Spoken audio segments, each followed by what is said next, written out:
Akkam jirtu gaa hordoftoota milkii miidiyaa an Dr. Naawoliidha.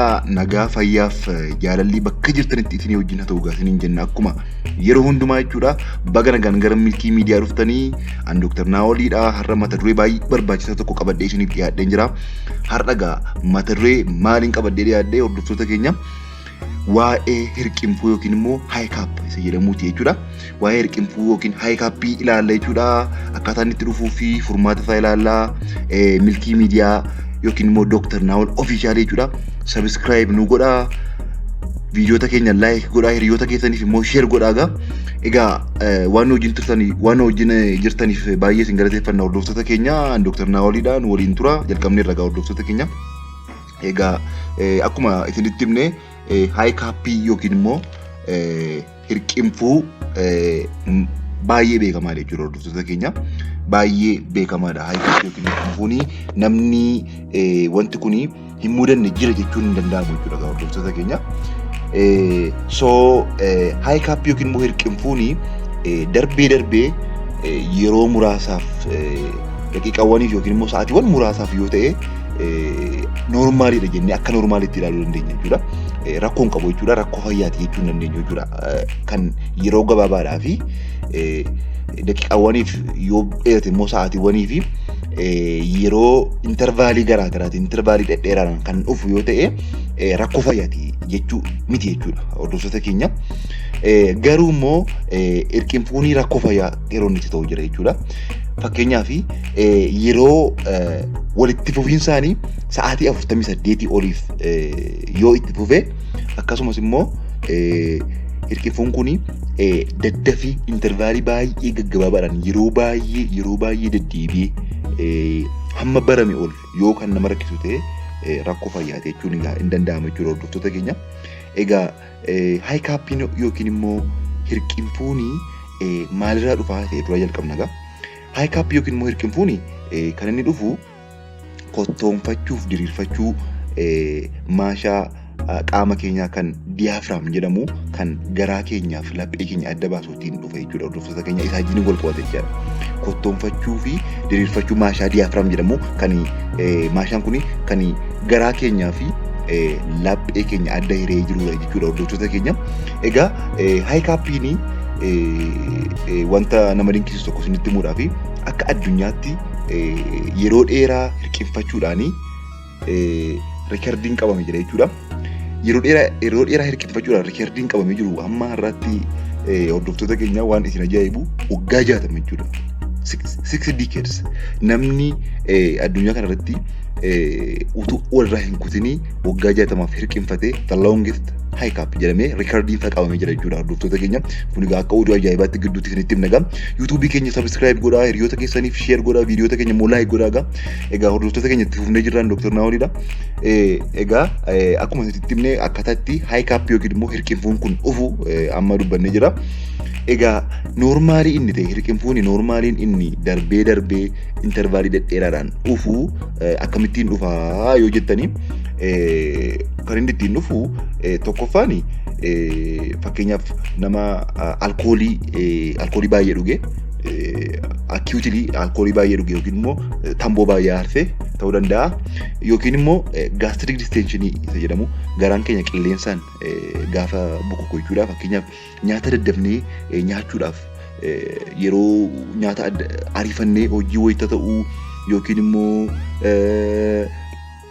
iddoo tokko deemuuf ta'u nyaata ariifannee daddafnee yoo nyaanne qilleensi garaa keenya gastric distension jedhamu uumamee jechuudha. Hirqinfuun nutti ka'uu danda'a jechuudha.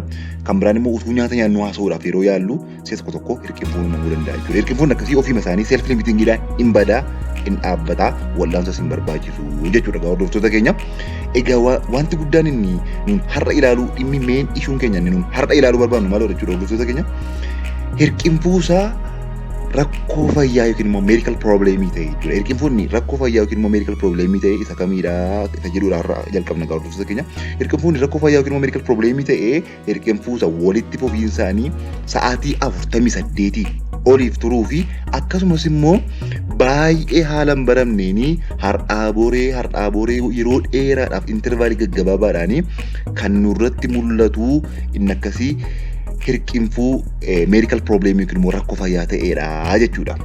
Kanaafuu hirqinfuu akkasii yookiin immoo hiccups akkasii jechuudha. Maal goona maalirraa dhufa ta'eedhu isarraa ilaallee jalqabnee hanga furmaata isaatiitti ilaalla jechuudha. Hordoftoota keenya YouTube keenya MILKI Media yookiin immoo Dr. Naawul Official subscribe godhaa, viidiyoo keenya like godhaa, hiriyoota keessaniif immoo share godhaa. Hordoftoota keenya waan wajjin jirtaniif baay'ee isin galateeffannaa. Nagaa fayyaaf jaalalli isin wajjin haa ta'u isiniin jenna. Egaa hirqinfuun rakkoo fayyaa ta'e kuni inni sa'aatii 48 oliif walitti fufinsaan turuu akkasumas immoo intervaalii gaggabaabaadhaaf yeroo dheeraadhaaf nama rakkisu kun jechuudha. Intractable hiccups jechuu dandeenya. Maalirraa dhufaa yoo jenne wantoota amma ta'e isinitti immoo waan baay'eetu fiduu danda'a. Rakkoo meedikaalii rakkoo fayyaa baay'eerraa dhufuu danda'a. Garuu amma ta'e tokko isinitti hima. Tokkoffaan premenstrualii marsaa laguu dubartoota wajjiniin waliin qabata. Kan biraan hirriba dhabiinsa insomniyaa fayyadamu namni yeroo baay'ee yoo hirriba dhabe isaa wajjin wal qabachuu danda'a. Weight loss hirriba dhabuu sana wajjin wal qabatee immoo ulfaatina hir'isuu ulfaatinni keenya yoo garmalee hir'ates dhufuu danda'a. Emotional distress jechuun maal isiniin jedha distress yookiin immoo dhiphina emotionii yookiin immoo miiraan wal qabatu gammachuus ta'uu danda'a. Baay'ee gammadu yookiin immoo baay'ee gadduu irraa dhufuu danda'a. Alkooliidha. Alkoolizimii kana fedha namni machaa'e baay'ee yeroo baay'ee kan inni hirqinfatu jira. Alkoolii irraa dhufuu danda'a. Alkoolizimii yookiin acute alcohol ingestion irraa dhufuu danda'a jechuudha. Inni kan biraan psychogenic origin ta'uu danda'a. Psychologically rakkoo psychologiitiin dhufuu danda'a.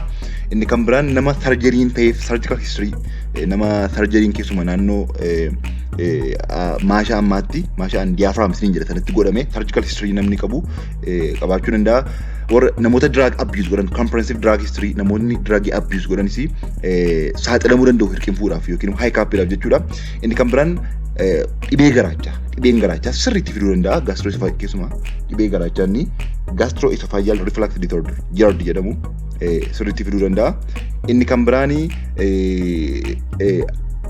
arrhythmia induced syncope onneen keenya seera malee rukutuu tartiiba rukunnaa arrhythmia jedhamu onneen keenya daddafee tartiibaan yookiin immoo riitimii isaa irraa rukuttaan isaa riitimii isaa irraa yoo kaate feentii yookiin immoo syncope keessa galee inni kunis hirqinfuu fiduu danda'a jechuudha. Hordoftoota keenya egaa wantoota baay'eetu fiduu danda'a.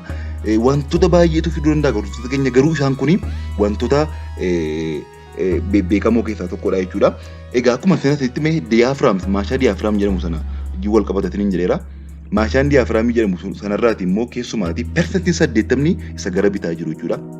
Left hemi diaphragm maashaa diaphragm jedhamu kan garaa keenyaa fi laphee keenya adda baasuutu kottoonfatanii rifataa wal qabatanii jireera. Hirqinfuuni isaanii keessumaa isa bitaadha jechuudha. Persentiin 80 kan inni ittiin dhufuu jechuudha.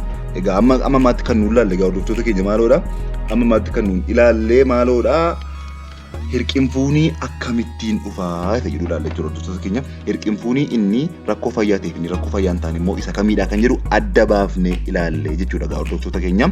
Kun MILKI Media yookiin immoo Dr. Naawul Official YouTube keenya subscribe godhaa, hiriyoota keessaniif share gochuun dagatinaa waan nu wajjin jirtaniif galatoomaa jenna. Egaa amma immoo gara maalitti deemna? Gara wal'aansaa yookiin immoo gara furmaata isaatiitti deemna jechuudha.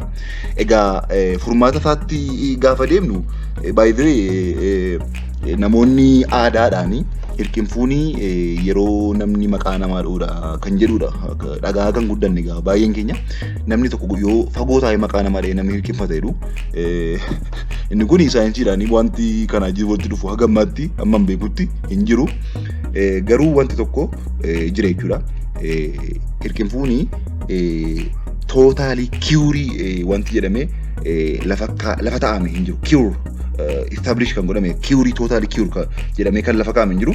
Garuu bakka lamatti qooduu dandeenya jira. Tokkoffaan wantoota nuuni osoo qorichaa wajjin waliin qabsiisanii gochuu dandeenyuu fi wantoota immoo qorichaa wajjin wal qabatan jechuudha. Amma wantoonni qorichaa wajjin wal qabatanii kan hin qabanne kan nuun gochuu qabnu isinitti keessumaa kan aadaadhaan godhamu namoonni tokko tokko gaafa namni hirqinfatu nama naasisu sobanii aboo lukkistee jedhanii namni sun gaafa nama hirqinfuun dhaabbata. Kun meekaanizimii tokkodha jechuudha baay'ee. Meekaanizimii tokkodha. Non pharmacologic jedhamu kan qorichaa wajjin waliin qabanne keessaa tokkodha jechuudha. Egaa isa yeroo laallu kan saayinsiidhaan jiru tokkoffaan akkuma isinitti mee hargansuu keenya wajjin wal qabata jechuudha. Hirqinfuun breeze respiratory system keenya wajjin wal qabata sababii maashaa diyaafiraamii sana wajjin jechuudha. So maal fa'aa gochuu dandeenya mana keenyatti osoo lafa wal'aantaa hin gahinii isa jedhuu fi hirqinfuudhaa fi tokkoffaan kan nu gochuu dandeenyu maalodha? Breath holding hargansuu keenya yeroo xinnoodhaa fi qabnee hold goonee turuu deddeebinee breathii keenya hargansuu keenya hold goonee qabnee argamachuu inni daqiiqaa sekendii muraasaa fi turree gadhiisnee akka kanattiin irra deddeebi'anii shaakaluu. Lammaffaan hyperventilation baay'ee hargananii hargansuu ofii ariifachiisanii harganuu yeroo amma ta'eef daqiiqaa muraasaaf jechuudha. Inni sadaffaan maalodha? Jilba keenya gara chestii keenya gara laphee keenyaatti harkifnee gara fuulduraatti akka jennee yeroo muraasaaf turuu inni kunis gargaaruu danda'a. Lammaffaa inni kan mental distractionidha. Mental distraction jedhee sammaa waa'ee naasuu fakkeenyaaf amma namni suni wanta yeroo hirqinfachaa jiru kanatti distract gochuu mentaalii fakkeenyaaf gama sana argaa jirta yookiin immoo karaa tokko akkasii jedhamee namni sana xinnoo naasisuu. Egaa naasisuun kun gam tokkoon gaariidha jennee akka rikomendi gochuun ulfaataa ta'u akka meedikaalitti garuu mental distract gochuun inni namoonni nama naasisanii hirqinfuu dhaabsisuu saayintifikaaliidha jechuudha. Wanta approved ta'edha jechuudha. Maaliif respiratory keenya irratti jijjiirama fidee akka inni hirqinfuun sun dhaabatu godhamaa jechuudha. Egaa isa farmakoloojikii gaafa mana yaalaatti gaafa deemnu qorichoonni laataman jiru farmakoloojikaalii. Inni kun mana yaalaatti hakiimiin kan laatudha jechuudha. Chlorpromazine qorichi jedhamu jira, haloperidol qorichoota garaagaraa kan CNF kan nervous system keenya wajjin wal qabatanii jechuudha. Sammuu irratti wal qabatanii qorichoonni laatamanii kan nama gargaaranii dhaabsisan jiru jechuudha. Karaa meedikaalii hospitaalatti hakiimiidhaan jechuudha. Yoo qorichootaan dide jechuudha. Qorichootaan yoo dide egaa sarjariin jira. Sarjariin last option irratti baqasanii hodhuu kan phrenic nervii phrenic jedhamu kan diaphragm maashaa diaphragmiin filatiniin jedhee akka inni dalaguuf gargaaru nervii sana irratti sarjariin godhamu jira jechuudha. Akkasumas wanta hin tuqin darbee non pharmacology yookiin immoo kan qoricha wal hin qabanne keessatti wallaansa keessa acupuncture kan jedhamu jira. Wallaansi acupuncture kan jedhamu jira. Inni kun biyya keenya keessatti hin argamu. Kunis hin gargaara jechuudha. Egaa walumaa galatti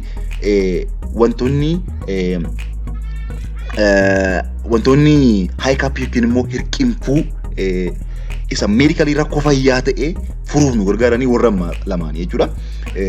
Keessumaatii warri non pharmacology ta'an warri nu mana keenya shaakaluu dandeenyu warra ammaa maal fa'aadha? Distract gochuu, baay'ee ariifannee harganuu yookiin immoo argansuu keenya yeroo xinnoodhaaf qabnee hold goonee turuu, acupuncture isaniin jedhee jilba keenya fuunee gara laphee keenyaatti qabnee fuulduratti jennee yeroo muraasaaf turuuni warri kuni baay'ee hamma tokko dhaabuu danda'u jechuudha. Yoo sarara hammaate immoo mana yaalaa deemamee keessuma isaatii afurtee saddeetii ol turan qorichi hakiimii laatu jira. Qoricha irra beeknan immoo sarjariinis ni jira jechuudha hordoftoota keenya. Egaa har'a kan isin hordoftanii waa'ee hirqinfuu yookiin immoo waa'ee hiccups jechuudha. An Dr. Naoliidha. Kun MILKI miidiyaadha. YouTube keenya subscribe nu godha. Hiriyoota keessaniif share godha. Viidiyoo like nu godha. Egaa gaaffilee waa'ee hirqinfuusa ta'uu rakkoo fayyaa kamiyyuu irratti qabdanii commentrra nu kahaa. Deebii qubsaa wajjin hin qabannee isinii dhiyaanna. Hamma yoonatti waan nu wajjin turtaniif horaa bulaa deebanaa isiniin jenna.